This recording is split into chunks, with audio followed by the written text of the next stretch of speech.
¿Listo? Bueno, buenas tardes para todos. No sé si todos me conocen, mi nombre es María Fernanda Borda, soy coordinadora de Relaciones Externas y de Calidad del departamento. Y hoy el Coffee Stop está teniendo o va a tener una dinámica diferente. Vamos a tener una charla que nos la va a dar Mateo, que es egresado de Ingeniería Biomédica y nos va a contar un poquito cuál ha sido su experiencia y cómo puede trabajar un ingeniero biomédico en Clinical Research. Entonces, vamos a estar un ratico con la charla de Mateo y después de eso vamos a tener el Coffee Stop que nos va a estar acompañando el profesor Carlos Bravo. Entonces, esa es la idea, hay donas, hay tinto. La idea es que pregunten a todas las personas que están conectadas también. Tenemos 14 asistentes conectados, entonces cualquier duda o inquietud pueden dejarla por el chat y se la estamos compartiendo también a Mateo por acá. No, nada, la idea es que aprovechen estos espacios y que hagan todas las preguntas que tengan, que es para aprovecharlos. Entonces, Mateo, bienvenido. Bueno, gracias por la invitación. Clinical Research en Colombia, un camino para ingenieros biomédicos. Me gustaría primero, bueno, pongamos la presentación, eso, pero aquí estamos puro ingeniero biomédico, ¿cierto? ¿Alguien? Sistemas, súper, genial, súper. Bienvenido, claro que sí. En realidad esto es para ingenieros biomédicos y sector salud, también los que tengan especializaciones y campos de conocimiento en el sector salud. Súper bienvenidos en esta industria, Clinical Research, que al principio suena un poco raro. Pero bueno, presentémonos en la siguiente slide. Mi nombre es Mateo Tejada. Yo soy Amendment Lead en Thermo Fisher Scientific. Y en realidad, mi rol así completo se llama Senior Amendment Implementation Specialist en una CRO. Entonces la pregunta es, ¿qué es eso tan largo? ¿Cómo puedo yo entender qué hace un Senior Amendment y qué es una CRO? Que es lo que yo hoy vengo a explicarles, que es un camino de la industria que es muy interesante, es una salida muy atractiva para nosotros los ingenieros biomédicos y como les mencionaba, para también sector salud y afines. Entonces, quiero comenzar ahí donde ustedes están sentados. En el 2020 me faltaba un semestre más o menos para terminar y a mí me entró como esta ansiedad de en qué puedo trabajar, qué puedo... Me ha encantado la carrera, muchas materias súper fascinantes, pero no sabía en realidad cómo la industria, yo cómo podía generarle valor a la industria con lo que había aprendido. Entonces tenía esa duda y pregunta. Entonces en ese momento yo quería hacer prácticas y me puse a investigar mucho a fondo lo que podía, lo que era la industria colombiana para un ingeniero biomédico. En ese momento no pude hacer prácticas porque no encontré, pero ahí sí, esa investigación me sirvió para poder encontrar trabajo, digamos, relativamente fácil en una CRO. La primera donde trabajé se llama IQVIA, eso fue en el 2021 y mi posición se llamaba Clinical Trial Assistant. Entonces, para entender qué hacemos en esta industria, quiero que comencemos un poco por la teoría, que es el desarrollo de fármacos, que hay diferentes etapas, dura un montón de años. Sobre todo al principio tenemos la etapa preclínica, que es digamos lo que hacemos acá en la universidad, estudiamos nuevos fármacos, investigamos qué soluciones pueden haber para ciertas enfermedades y ciertas condiciones. Esa es esa etapa. Después viene esta etapa de la fase de clinical trials y después viene ya la fase de marketing y cuando se comercializan los productos que se han estudiado durante todo este tiempo. Nosotros nos vamos a enfocar en esta parte, en esta fase, en los estudios clínicos, clinical trials, eh, también son en español estudios clínicos, ensayos clínicos, clinical research, tienen diferentes nombres, pero nos vamos a enfocar en esto. Entonces, vamos un poco a la teoría, que esto pues ya todos lo sabemos o lo hemos visto en algún punto. La fase uno, que son con unas cuantas unidades o decenas de personas, se analiza y se estudia la seguridad de los fármacos que hemos investigado. En la fase 2 ya empiezan a haber unas cuantas decenas y centenas de pacientes, ya enfocado en la efectividad, comparado en si los fármacos que hemos encontrado sí pueden ayudar a tratar esas enfermedades. En la siguiente etapa, que es la fase 3 ya hay en estudios multicéntricos, se llama, y internacionales en diferentes países, se compara con tratamientos actuales que si este nuevo fármaco es mucho mejor que el tratamiento actual o incluso mejor que el placebo, para entrar ya a la siguiente etapa, que es la fase 4 que ya es etapa de marketing y comercialización, porque en realidad cuando a nosotros nos venden un medicamento, todavía sigue en fase de estudio. Estamos viendo cuáles son los efectos adversos a largo plazo y cómo reacciona toda la población pues, a un fármaco ya en el mercado. Entonces nos vamos a enfocar en esta fase. Y aquí es donde ya empieza a entrar este nombre, CRO, que es una Contract Research Organization, que es una organización de investigación por contrato. Más o menos vamos entendiendo ahí que nos contratan para hacer investigación. Y es porque aquí en esta etapa empiezan a haber unos términos interesantes como el IND, que es el Investigational New Drug. Todos hemos escuchado de la FDA. Cuando, digamos, en la universidad encontramos un nuevo fármaco y lo estudiamos, le hacemos todas las fases preclínicas y tiene potencial para hacer una nueva droga, entonces hay que someterlo a la FDA, en este caso en Estados Unidos, para que nos apruebe que se puedan hacer los estudios clínicos. Entonces, para ese sometimiento del Investigational New Drug, tenemos que acumular todas las fases de estudios preclínicos y empiezan ahí a entrar documentos interesantes como el protocolo, cómo va a ser la investigación clínica. Escríbame en un protocolo qué es lo que se va a hacer, la información de seguridad del medicamento. Allá se conoce como el brochure del medicamento de investigación. También ahí entran consentimientos informados. Para las personas que van a ser parte del estudio clínico, tiene que haber un consentimiento informado para que se entere qué es lo que se va a hacer. Y al final de esa etapa, que dura 6 o más años, ya se somete un New Drug Approval, que la FDA te da el aval para vender ese medicamento. Entonces, ahí es cuando yo empecé a entender en mi primer trabajo, como les comentaba, en IQVIA, qué es lo que hace una CRO. Entonces, nos contrata un patrocinador para que nosotros nos encarguemos de llevar a cabo los estudios clínicos. ¿Y por qué lo hacemos así? Porque no sería ético que el sponsor pagara para hacer los estudios clínicos. Había un conflicto de interés. Entonces, por eso nos contratan a nosotros. Nosotros contratamos a los centros de investigación. Utilizamos no, pero sí estamos en contacto con los comités de ética y con las autoridades competentes. Los centros de investigación se encargan de reclutar pacientes. Entonces, en la siguiente diapositiva hay un ejemplo. Por ejemplo, cuando yo trabajaba en IQVIA, trabajaba, por ejemplo, con un patrocinador que se llama Roche y yo me encargaba de estar en comunicación con los centros de investigación, ¿sí? Sobre todo en temas regulatorios, que tenemos documentos que tienen que ser sometidos a los comités de ética y necesitamos que el comité de ética lo apruebe para que nosotros sigamos con el estudio clínico. Una vez lo aprueba el comité de ética, lo tiene que aprobar INVIMA. Esto es a nivel Colombia. Entonces, ese era mi rol regulatorio. También me encargaba de la parte de documentación, porque al final del estudio uno le entrega al patrocinador, digamos, imagínense una USB llena de documentos, llena de datos para que hayan sido sometidos pues y aprobados por comité de ética para que el patrocinador vea si al final la FDA aprueba o no ese fármaco. Entonces, en un resumen más a fondo, ¿qué hace una CRO? Diseño y gestión de ensayos clínicos, como les comentaba, asuntos regulatorios y presentaciones a diferentes comités de ética y ministerios de salud, gestión de datos y bioestadística. También hacen estrategias de reclutamiento de los pacientes y estrategias también de retención de los pacientes, que los pacientes no quieran irse del estudio clínico, sino que quieran mantenerse dentro del estudio. Servicios de redacción médica, los que les mencionaba, los protocolos. eh, Todo esto depende de el contrato que tenga el patrocinador con la CRO. ¿Para qué servicios nos está contratando? Tenemos también farmacovigilancia, selección de centros y activación y pruebas bioanalíticas. Entonces, en este punto ya uno empieza, o bueno, yo en ese momento ya llevaba como un año y medio más o menos en mi primer trabajo y ya uno se empieza a generar algo interesante porque esta industria al ser tan específica, cuando tú ya tienes algo de experiencia, ya las demás empresas empiezan a buscarte. Uno vuelve a volverse atractivo para las demás empresas solo con un año de experiencia y empiezan a hacerte ofertas para trabajar con ellos y solo con la experiencia pues que tú ya vienes manejando. Entonces por eso en el siguiente año empecé a trabajar en otra empresa que se llama Icon. Sorry, la verdad no tenía muchas fotos. Bueno, todo esto también es porque son trabajos virtuales y desde casa, entonces pocas veces uno va a la oficina, pero ya vamos a hablar de los beneficios.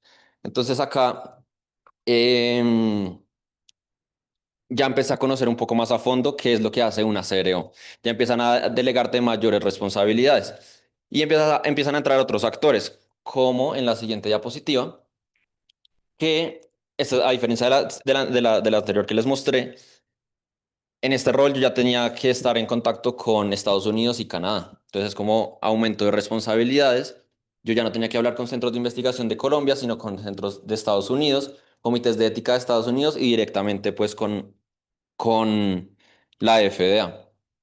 Esto se vuelve interesante porque de nuevo es mayor experiencia en un plazo de tiempo realmente corto, año, año y medio, uno ya está en una posición más global, en contacto con gente de todo el mundo, roles de todo el mundo, y uno empieza pues a conocer más a fondo lo que uno hace. Por ejemplo, en la siguiente diapositiva que les explico qué es lo que se hace en un estudio clínico desde el punto de vista de la CRO y desde el punto de vista de lo que yo hacía en ese momento en mi trabajo. Nosotros, va a pasar por acá, lo que hacíamos era, también para que me vean allá. Entonces, lo que les mostraba, el patrocinador nos selecciona a nosotros, nos contrata para que hagamos el estudio clínico. Nosotros comenzamos identificando centros de investigación. Como les mostraba, la Santa Fe o en Estados Unidos, el Mayo Clinic, diferentes centros de investigación, nosotros los seleccionábamos, pasaban por feasibility, como que los probamos para ver si sí cumplen con los requerimientos para llevar a cabo la investigación clínica. Ahí hay otra etapa que se llama el startup, que es donde tienen que firmarse documentos de confidencialidad con los centros de investigación. Se ve que los médicos, que los doctores, sí tengan las qualifications para hacer el estudio. Y ahí entra después, todo esto lo hace un rol diferente que ya les voy a explicar. Después viene la visita de inicio, que alguien de nuestro equipo va al centro de investigación y analiza que todo eso que nos dijeron sea verdad, prueba también todas las licencias y todo de los equipos médicos y de los doctores. Y ahí sí comienza el First Patient In. Cuando él se recluta el primer paciente es cuando comienza la etapa clínica. Que ya ahí hay visitas de monitoreo, el equipo de Data Management se encarga de recolectar datos constantemente de cada uno de los pacientes. Hasta al final del estudio, que ya está el database log, que es cuando se cierra la base de datos para nosotros entregarle al patrocinador imagínense como una USB que uno le entrega al patrocinador para que vea qué fue lo que se hizo durante todo el estudio. Entonces, exactamente, aquí un poco los departamentos y las diferentes áreas que hay dentro de una CRO. El Clinical Trial Management, que son toda la gente el equipo que se encarga de ir a los centros de investigación para ir viendo cómo va el estudio clínico, que si se esté siguiendo el protocolo. El área regulatorio, que es ahí donde estoy yo, que es estar en contacto con los comités de ética, con los ministerios de salud, para que todo se apruebe correctamente. Otras áreas como preclínica, laboratorios, digamos que lo paso por encima porque yo no soy muy experto ahí, pero tenemos todas estas áreas, trabajamos en conjunto. Análisis de datos, lo que les decía a lo largo del estudio, lo más importante del estudio es recolectar los datos. Recolectar datos que sean fiables y que sean confiables. Y todo esto va por ciertas regulaciones que exigen que las CROs comuniquen, adquieran correctamente estos datos. El tema de medical writing. Y yo estoy poniendo básicamente todas estas áreas acá porque uno puede hacer saltos transversales, horizontales o verticales dentro de la empresa dependiendo de lo que a uno le empiece a gustar dentro de la empresa. Digamos, Medical Writing se encarga de escribir todos los documentos científicos, el protocolo, todo el documento de descripción de los fármacos. Farmacovigilancia ya se encarga de recolectar los efectos adversos que pueden haber. eh, sí, cuando la droga ya se está probando en las personas, empieza a recolectar todos los tipos de efectos adversos y demás en la población. Reclutamiento también, ahí entra mucho de la parte de mercadeo, porque uno tiene que hacer que el estudio que se vea atractivo para los pacientes que están necesitando otra solución que en el mercado no hay. Análisis de servicios, vía análisis de servicios y, y sí, entonces si quieres pasemos a la otra, por favor. Que aquí ya un poco una estructura de que es un proyecto, no de que es una CRO, sino que es un proyecto. Digamos que a uno le entregan un proyecto, un estudio clínico, vamos a decir, un tipo de cáncer de colon. eh, se lo entregan al Project Oversight Director y él empieza a pedir todas estas personas. Y esto porque es importante, porque yo me acuerdo cuando estaba buscando inicialmente en mi primer trabajo, yo empezaba a aplicar a trabajos de estos por acá arriba. Yo no sabía, no tenía ni idea de qué se hacía. Entonces yo decía, pues son interesantes la descripción de las tareas, suenan interesantes, entonces apliquemos a eso. Pero pues uno definitivamente tiene que comenzar un poco desde abajo. Este era mi primer rol, Clinical Trial Assistant. Después mi segundo rol, que fue Star y Startup Associate. Entonces aquí ya era temas de regulatorio.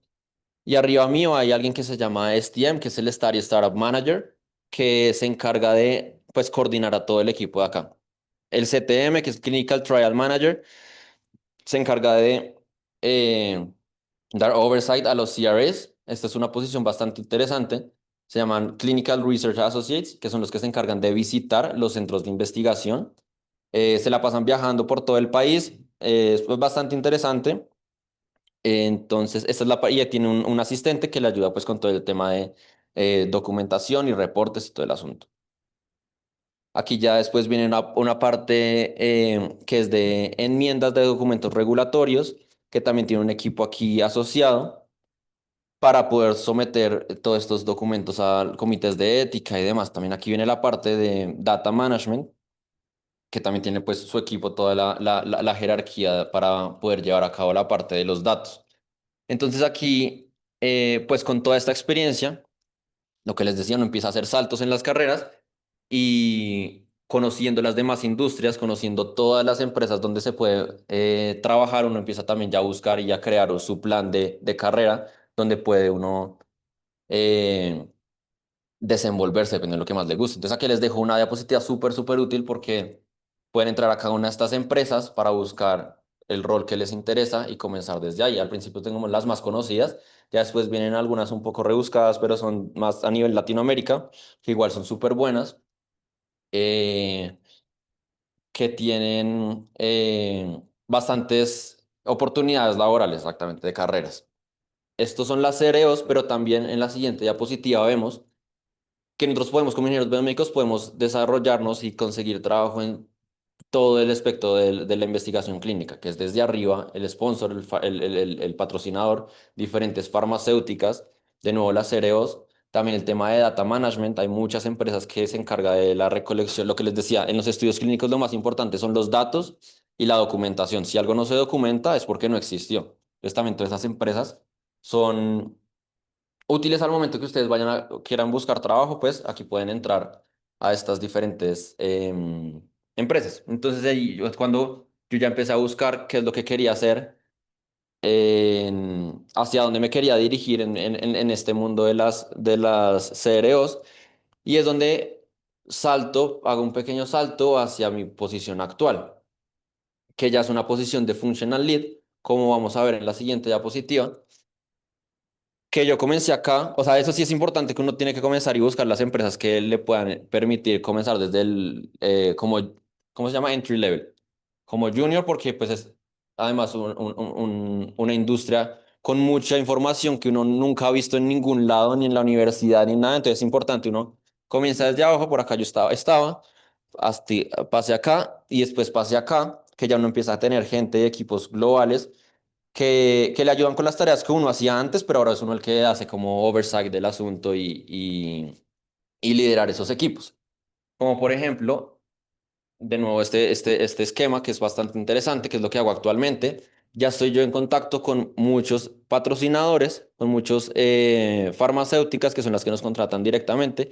Estoy yo en contacto con ellos y nos piden la estrategia global. Ya no es en Latinoamérica, ya no es solo en Estados Unidos, sino a nivel global, que es lo que cuál es la estrategia que nosotros como CRO le planteamos a estos patrocinadores en temas también de tiempos regulatorios para que al final, de nuevo, lo más importante al final es que esté todo aprobado por los comités de ética para que se pueda seguir con el estudio clínico y la relación también con los centros de investigación porque al final ellos son los que hacen el trabajo día a día, ¿no? Reclutar los pacientes, poder hacer toda la estrategia de reclutamiento para que los pacientes puedan probar el medicamento de investigación. Entonces, en la siguiente diapositiva, eh, o un poco resumen que yo a lo largo de este tiempo me he dado cuenta que es lo bueno y que es lo malo de esta industria. Lo que les decía, pues trabajas desde casa, hay una buena remuneración, lo escribí 2 veces, genial. Eh, Oportunidades de crecimiento, como veían, yo llevo casi 4 años y he saltado más de 3 veces, no 3 veces, en esta industria. Salario emocional. Lo chévere de estas empresas es que ya han como evolucionado y ya no es uno el que está detrás de las empresas, sino que ellas generan como ciertas estrategias para que para retención del recurso, sí, del empleado. Entonces, eso es bastante interesante. Es una industria en constante evolución. En realidad, las clinical trials le meten demasiado dinero. Y ya más adelante vamos a ver unos datos que esto hace que esté cambiando constantemente lo que se hace. Algo que no es tan bueno, y yo diría que es lo principal que a mí no me gusta mucho, es que es muy administrativo. Entonces, uno como ingeniero biomédico está acostumbrado a hacer un montón de cosas en el laboratorio, salir, moverse, inventar. Este es un sector muy administrativo. Tú estás desde tu computador. Eh, eh, una de las tareas más importantes es responder correos. Y entonces uno tiende a estar en su zona de confort, que al principio eso puede ser aburrido mientras uno no encuentra como su línea de carrera que quiere uno seguir. Eso sería lo que digo que es malo. En la siguiente diapositiva, algunos datos de por qué es interesante esta industria. Entonces, lo que les mencionaba, hay mucho dinero de por medio. La investigación clínica en Colombia específicamente movió alrededor de 15 billones en el 2023. eh, Está en constante cambio y a pesar de que Colombia, pues a veces nos quedamos un poco atrás. De hecho, hace más de 10 años no hay cambios en la regulación colombiana respecto a la investigación clínica. Recientemente, el mes pasado, se presentó ante el Congreso un proyecto de ley para que Colombia tenga más visibilidad, para poder borrar ciertas barreras burocráticas, para que Colombia sea más atractivo ante los patrocinadores que son pues internacionales, ¿no? Y esto es algo global, entonces perfectamente pueden decir, no trabajo con Colombia, sino trabajo con Brasil, que está mucho mejor, o con Argentina, o con Estados Unidos, o con Australia. Entonces es importante ser competitivo, pero ya a nivel eh, de regulaciones, ¿sí? De leyes, y pues el gobierno le está metiendo ahí la ficha, vamos a ver qué pasa con eso. Es uno de los es uno de los mercados de más rápido crecimiento del mundo y con un valor de mercado previsto de 3.200 millones de dólares para 2025. Aquí hay un dato súper importante, que hay más de 39.720 estudios clínicos nuevos a nivel global. O sea, hay demasiado o sea, uno está en el trabajo y está como, oye, llegó algo nuevo. Entonces, las farmacéuticas se están moviendo muchísimo para crear fármacos, para crear nuevas soluciones para los pacientes, y eso se ve reflejado en la industria. Y adicionalmente, así como les mostraba, hay más de 4.300 CROs en Estados Unidos nada más. Dale, si quieres en la siguiente diapositiva, no sé si igual me escuchen, que aquí es donde se pone interesante. ¿Qué necesitas? Bueno, como ingeniero biomédico, ustedes que están acá sentados, si les interesa, ¿qué necesitas? Ser del sector salud, hablar inglés, pues tener buen inglés de hablado, escrito, y y ya, sí, o sea, eso es importante. Y nosotros salimos acá de la universidad con un inglés, con un muy buen inglés, pero digamos que en mi experiencia personal yo no me sentía lo suficientemente seguro. Me acuerdo que mi primer trabajo fue en un call center, estuve 2 meses, pero esos 2 meses me sirvieron perfecto para perfeccionar el inglés, entonces una buena escuela. Conocimientos de buenas prácticas clínicas. Oigan, yo a pesar de que estoy en regulatorio, no tengo que ser experto en regulación de los países, o sea, en este punto sí ya lo pudo ser, pero en el inicio no lo era, porque uno lo va aprendiendo. Es una industria tan específica que las empresas saben eso. O sea, ellos no esperan que nadie conozca de esto, además de los que ya estamos adentro. Entonces ellos se encargan de enseñarte, de traerte y ponerte todo el material que necesitas para aprender al respecto. La siguiente diapositiva, algo de tips and tricks, estrategias al buscar ofertas laborales que me han servido a mí y que me he dado cuenta. Entonces, al momento de buscar trabajo, oigan, entrar directamente a las páginas en la sección de careers, aplicar directamente allá. LinkedIn sirve. Estas otras páginas, en lo personal, no me parece que funcionen mucho como, no sé, CompuTrabajo, algunas así. Esas páginas, ahí no va a estar el trabajo que nosotros como ingenieros biomédicos de los Andes queremos trabajar. LinkedIn sirve, sí aplicar, pero sobre todo para hacer networking. Entonces, cosa que tú tienes la entrevista y, y vas a LinkedIn y vas a investigar quién te va a entrevistar, qué hace esa persona, dónde estudió, cosas como para romper el hielo y para entrar más con conocimiento a la entrevista, también lo pongo acá. Después es súper interesante uno poder, después de la entrevista, uno contacta a la persona por LinkedIn, oye, muchas gracias por la entrevista, quedo súper atento al proceso, lo que necesites. Aquí lo importante es, porque uno también está compitiendo con un montón de gente globalmente, como lo vieron, esto no es solo a nivel Colombia, sino que muchas personas en muchos países están aplicando a ese mismo rol. Entonces aquí lo importante es hacerse notar. No demasiado, pero tampoco, porque uno peca más bien es por no hacerse notar, como por esperar 2 meses después, ¿qué pasó? Bueno, no sé, pero uno tomar las riendas del proceso y buscar las respuestas. Networking, oiga, esto es muy importante. Yo cuando comencé a trabajar acá, o porque comencé a trabajar más bien, uno de mis mejores amigos, la mamá me refirió porque tenía un amigo del amigo, me refirió entonces en mi primer trabajo. Y no es como la palanca, pero sí es como el primer paso para uno poder entrar y ser más visible. Entonces, acá también es importante pues conocer a alguien que ya esté ahí dentro. Si necesitan también, se les puede referir para que los tengan como más en cuenta que los que entran desde afuera. Una última cosa ahí. Todo este tema de hoja de vida es súper importante. Y aquí voy a hacer una cuña que es desde Unandino. Nosotros también hay muchos talleres de hojas de vida, de entrevistas. Me acuerdo, entre estas 3 veces que he cambiado de trabajo, yo siempre me he apoyado con Unandinos porque desde allá hacen entrevistas como mock interviews, entrevistas de prueba. Y te dicen que tienes que mejorar, cómo puede ser tu comunicación. Entonces, súper útil apoyarse con Uniandinos para todo este tema de entrevistas de hoja de vida. El LinkedIn también te lo ponen 10 de 10. Em, y bueno, lo de la hoja de vida es importante que uno no solamente imprime su hoja de vida y la manda a 1000 empresas.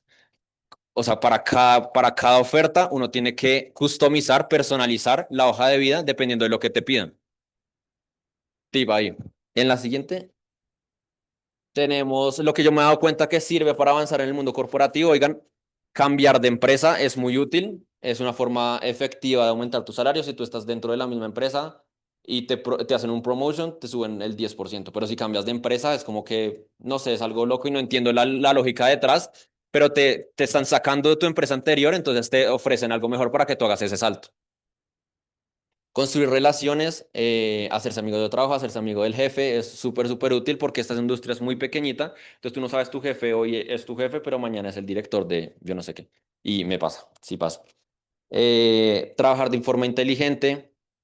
Es una industria que hay mucho trabajo, pero en realidad no desgasta tanto. O sea, uno tiene que dar lo mejor de uno en proyectos claves donde hay visibilidad de toda la empresa y es cuando uno ahí sí se mata y da lo mejor de uno, pero de resto uno les digo, uno llega como a una zona de confort en el que puede manejar la carga. Y lo último, planear la carrera. Uno puede comenzar desde en las posiciones de entry level, pero decir, yo quiero llegar allá, hablo con esa persona, quiero que me coaches, cómo hiciste para llegar allá, cómo hago yo para desde donde estoy llegar allá, qué tengo que aprender. Eso es súper importante. Y en la siguiente diapositiva, creo que ya acabamos, sí. Entonces, dudas, preguntas para los que estamos acá, los que estamos virtuales, y también para invitarlos a conectar. ¿Alguna duda?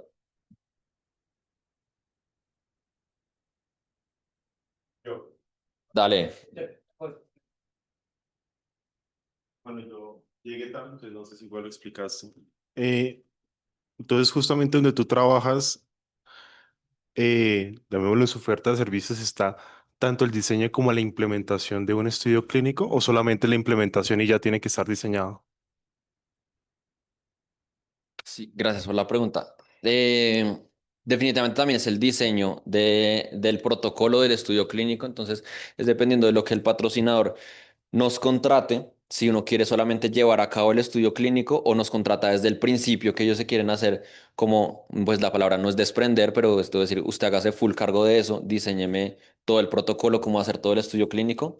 Entonces también esa parte nos hacemos cargo.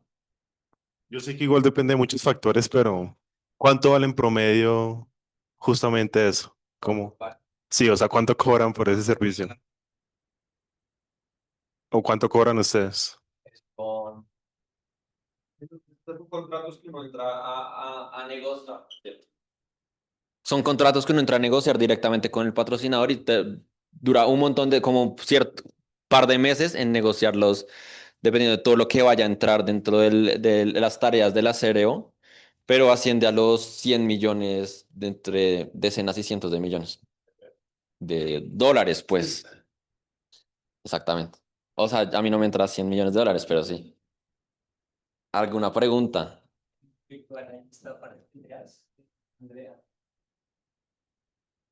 Horas de trabajo a la semana según cargo, balance de trabajo y calidad de vida. Eso es lo chévere también de esta industria que, lo que les decía, quiere hacer que los trabajadores se queden en su empresa. Entonces, recientemente aprobaron la ley de que bajaban las horas laborales, ¿no? Entonces, nosotros acá trabajamos 40 horas, creo que ahorita están en ¿qué? 36 horas a la semana. 46. Ah, yo me están explotando. Eh, Exactamente. Acá uno trabaja pues 40 horas a la semana, por supuesto solamente es entre semana. Ya es un trabajo como más corporativo, entonces esos son beneficios. Uno también puede que el short Friday, que entonces uno sale más temprano los viernes. Eso es como salario emocional bastante útil. Necesidad de master degree o PhD. Pues en cierto punto ya es necesario, ¿no? Si tú ves, haces tu carrera profesional y ves que quieres llegar hasta cierto nivel de dirección de la empresa, pues allá te piden al menos un C-level para poder seguir creciendo. Pero digamos, hasta donde estoy yo, no se necesita, pero la idea no es quedarse hasta que te lo pidan, sino que como ser proactivo y empezarlo a buscar, moverte en el sector que más te gusta. Digamos, a mí al principio no me gustaba en realidad esta industria. Pero ahora que ya empiezo a ver y conocer que me gusta todo este tema de liderazgo, de manejo de equipos, de manejo de proyectos, de finanzas, de budget, todo esto, entonces ya me parece más interesante y entonces ya empiezo a pensar que una siguiente maestría o especialización puede ser en proyectos, un MBA o temas así para ya uno moverse hacia ese camino donde tu carrera quieras, eh, donde quieras llevar tu carrera, exacto. Bueno, creo que ya está el tiempo justísimo, pero nada, agradecerle a todos por su atención, a los virtuales también. Mafe, todo tuyo. Gracias. Bueno, no, muchas gracias a Mateo por sacar el tiempo de venir acá hasta la universidad. Yo creo que lo que él decía es súper importante. El tema de networking, de relacionamiento es muy importante, que ustedes también lo hagan desde la universidad, que asistan a eventos. Yo creo que el departamento y en sí la universidad hace muchísimas cosas para que ustedes puedan estar conectados, para que conecten con gente que ya está graduada, egresados, con los profesores y puedan estar como al tanto de todo lo que está pasando también en el sector externo. Entonces, esa es también la invitación para que puedan asistir como a todas las actividades que se hacen. Entonces, muchas gracias, Mateo. Y yo creo que ahorita ya seguimos, pues ya nos vamos a desconectar con las personas que están virtuales y seguimos con el Coffee Stop. Entonces, le doy paso a Natalia, coordinadora académica, sí, y a Carlos Bravo para que pasen acá y ya, pues las personas que van a estar, hay donas, no sé, los que llegaron un poquito tarde, café, aromática. Sí, muchas gracias.